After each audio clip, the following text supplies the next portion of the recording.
Assalamualaikum warahmatullahi wabarakatuh.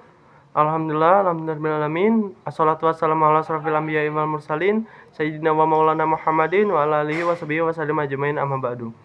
Yang saya hormati Ibu Kina Saifur Rahman selaku dosen pengampu mata kuliah Fikih Muamalah dan teman-teman sekalian yang insyaallah dimuliakan oleh Allah Subhanahu wa taala. Pertama-tama marilah kita panjatkan puja dan puji syukur kehadirat Allah Subhanahu wa taala karena atas limpahan rahmat, taufik serta hidayahnya kita dapat diberi kesehatan sehingga kita dapat melaksanakan perkuliahan dengan lancar. Kedua kalinya salawat serta salam senantiasa kita sanjung agungkan kepada junjungan kita, tauladan kita, habibana wa nabiyana wa maulana Muhammad sallallahu alaihi wasallam yang senantiasa kita nanti-nantikan syafaatnya di yaumul kiamah kelak. Amin. Di sini saya Ferdinand Saputra selaku moderator kelompok 9 dengan anggota kelompok Budi Wahyu Permana, Erik Purnando, dan Gadam Albasyah akan menyampaikan materi tentang zifaf. Materi yang pertama yaitu mengenai zakat yang akan disampaikan oleh saya sendiri. Zakat. Zakat merupakan salah satu rukun Islam dan menjadi salah satu unsur pokok bagi tiang syariat Islam. Oleh sebab itu, hukum menunaikan zakat adalah wajib bagi setiap muslim dan muslimah yang telah memenuhi syarat-syarat tertentu. Meninggalkan kewajiban zakat berarti meninggalkan salah satu rukun Islam. Dosa besar bagi mereka yang meninggalkan. Bila rukun Islam seperti syahadat, sholat, puasa, dan haji memiliki hubungan langsung kepada Allah Subhanahu wa taala, zakat tidak hanya memiliki hubungan langsung kepada Allah, tetapi juga memiliki hubungan dengan manusia secara sosiologis. Arti zakat menurut bahasa. Kata zakat berarti tumbuh, berkembang, subur, atau bertambah. Dalam Al-Quran dan hadis disebutkan Allah memusnahkan riba dan menyuburkan sedekah. Quran Surah Al-Baqarah ayat 276. Yang artinya, ambillah zakat dari sebagian harta mereka, dengan zakat itu kamu membersihkan dan menyucikan mereka. Quran Surah At-Taubah ayat 103. Menurut istilah, dalam kitab Al-Hawi Al-Mawardi mendefinisikan zakat dengan nama pengambilan tertentu dari harta yang tertentu, menurut sifat-sifat tertentu dan untuk diberikan kepada golongan tertentu. Hukum zakat. Zakat merupakan salah satu rukun Islam dan menjadi salah satu unsur pokok tiang penegak syariat Islam. Oleh sebab itu, hukum menunaikan zakat adalah wajib bagi setiap muslim dan muslimah yang telah memenuhi syarat-syarat tertentu. Yang wajib mengeluarkan zakat adalah fardu ain bagi setiap muslim, bagi laki-laki dan perempuan. Bahkan anak-anak dan orang gila sekalipun memiliki kewajiban yang sama bila hartanya sudah memenuhi syarat yang telah ditetapkan. Macam-macam zakat.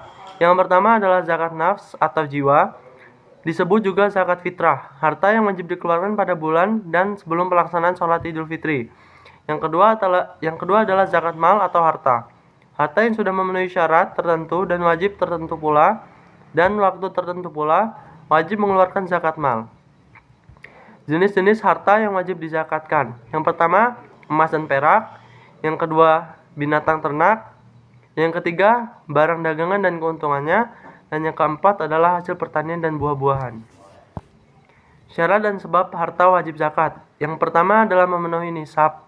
Yang kedua telah mencapai haul, yaitu jika harta tersebut telah berlalu 1 tahun hijriah. Penerima zakat. Yang pertama ada fuqara atau fakir. Yang kedua ada masakin atau miskin. Yang ketiga ada amilin atau amil. Yang keempat ada mu'alaf. Yang kelima ada rikab atau budak mukatab. Yang keenam ada kharimin. Yang ketujuh ada sabilillah. Dan yang kedelapan ada ibnu sabil.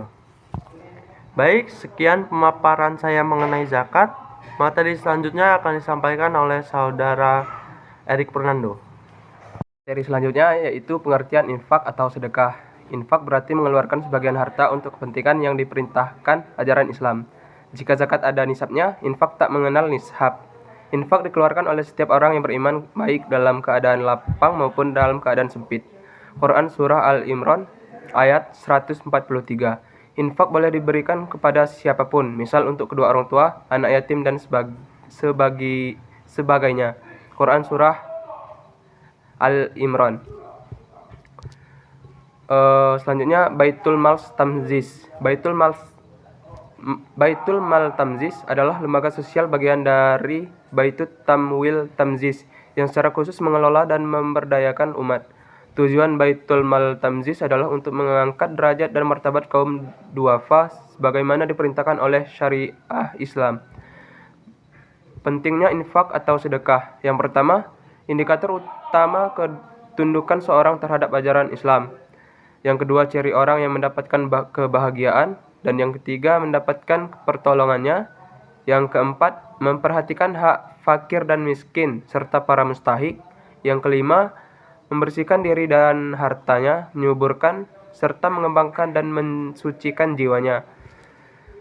Ancaman bagi yang enggan infak atau sedekah, yaitu 1. Berhak untuk diperangi. Hadis riwayat Imam Bukhari dan Muslim.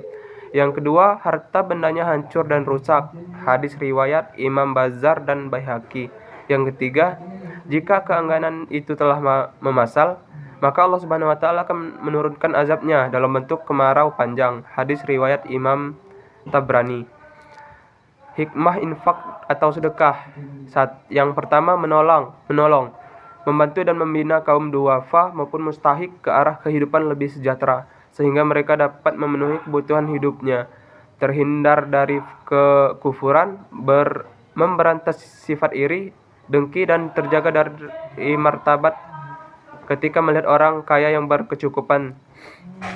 2. Perwujudan keimanan kepada Allah Subhanahu wa taala, mensyukuri nikmat, menumbuhkan akhlak mulia, ketenangan hidup sekaligus mengembangkan harta yang dimilikinya. Selanjutnya, pemanfaatan infak atau sedekah. Infak yang terkumpul sepenuhnya digunakan untuk meningkatkan kualitas umat Islam yang diselenggarakan oleh Baitul Mal Tamziz. Yang terakhir ada tata cara penyerahan infak atau sedekah. 1. Menyerahkan langsung infak ke kantor Tamziz terdekat. Dan yang kedua, auto debit dari rekening anggota simpanan ijabah Tamziz. Terima kasih. Baik, saya ucapkan terima kasih kepada Saudara Erik yang telah memaparkan materinya. Materi selanjutnya akan dipaparkan oleh Saudara Budi Wahyu Permana. Kepada Saudara Budi, saya persilahkan. Selanjutnya materi tentang wakaf.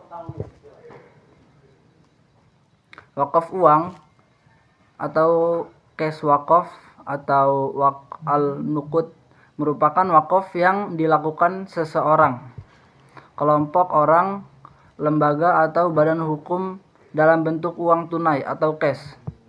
Termasuk dalam pengertian uang adalah surat-surat berharga. Wakaf uang hukumnya jawaz atau boleh. Wakaf uang hanya boleh disalurkan dan digunakan untuk hal-hal yang dibolehkan secara syar'i. Nilai pokok wakaf harus dijamin kelestariannya, tidak boleh dijual, dihibahkan, atau diwariskan. Selanjutnya, sekilas wakaf uang. Kata wakaf berasal dari bahasa Arab yaitu waqf, yang berarti menahan, berhenti, atau diam. Jika dihubungkan dengan harta seperti tanah, binatang, dan yang lainnya, ia berarti pembekuan hak milik untuk kegunaan tertentu. Secara terminologi, wakaf diartikan sebagai penahan hak milik atas materi benda atau al-ain untuk tujuan menyedekahkan manfaat atau al-manfaah. Istilah wakaf uang belum dikenal di zaman Rasulullah. Wakaf uang atau cash wakaf baru dipraktekkan sejak awal abad kedua Hijriyah. Imam Az-Zuhri atau wafat 124 Hijriyah. Salah seorang ulama terkemuka dan peletak dasar tadwin al-hadis memfatwakan dianjurkan wakaf dinar dan dirham untuk pembangunan sarana dakwah sosial dan pendidikan umat Islam. Di Indonesia wakaf uang Baik, saya ucapkan terima kasih kepada Saudara Budi Wahyu Permana yang telah memaparkan materinya. Materi yang terakhir akan disampaikan atau dilanjutkan oleh Saudara Gardam Albasya. Kepada Saudara Gardam, saya persilakan. Mengapa wakaf uang? 1. Siapapun bisa. Dengan pemahaman dan kesadaran baru tentang wakaf uang, orang yang ingin wakaf tak harus menunggu kaya. Setiap lembar uang yang Anda miliki bisa dijadikan amal jariah yang abadi, kapanpun bisa. Kedua, di mana saja bisa.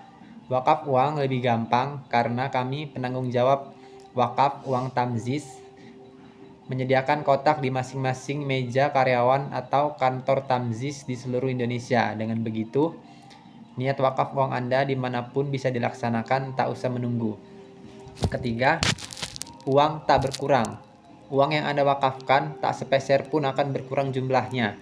Justru sebaliknya, uang tersebut akan berkembang melalui investasi yang dijamin aman dengan pengelolaan secara amanah, yakni bertanggung jawab, profesional, dan transparan.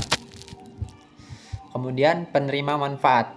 Wakaf uang tamziz memiliki fokus utama pada aspek pengelolaan aset wakaf produktif secara optimal sehingga dapat memberi manfaat sebesar mungkin. Hasil dari pengelolaan wakaf uang tamziz tersebut akan diserahkan kepada Baitul Ma'al untuk disalurkan kepada masyarakat yang berhak dalam bentuk program-program pendidikan, kesehatan, sosial, umum, dan pemberdayaan ekonomi. Baiklah, terima kasih. Saya kembalikan ke moderator. Di sini kami dari kelompok 9 akan mewawancarai salah satu anggota kosan bersama atas. Ini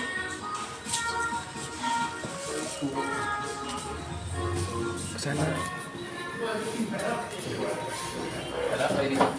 Halo, siapa? Raffi Baik, kami di sini bersama dengan saudara Raffi. Siapa Ustadi Kusuma, Raffi Ustadi Kusuma dari kelas kelas D Perbankan Syariah, semester. semester 1. Di sini kami ingin tanyakan sedikit nih, Pak. Oke. Kami mau nanya, gimana sih pengetahuan Abang tentang zakat yang Abang ketahui? Zakat yang saya ketahui ya, yang saya ketahui tentang zakat itu, zakat adalah harta tertentu yang dikeluarkan oleh orang muslim dan diberikan kepada orang yang berhak menerimanya. Dan zakat juga dibagi menjadi dua macam, yaitu zakat fitrah dan zakat mal. Itu saja yang saya ketahui. Sekian pengetahuan sekilas dari Abang Raffi. Jadi nih Bang, zakat itu tuh salah satu kewajiban yang wajib dilakukan oleh umat muslim nih. Bahkan orang gila sedikit pun itu wajib untuk melaksanakan zakat.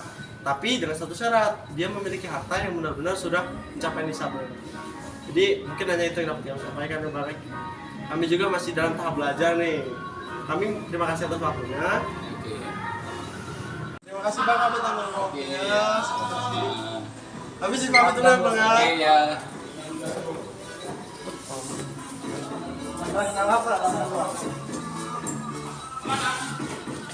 Baik, sekian wawancara singkat dari kami dengan salah satu anggota Kos Atas.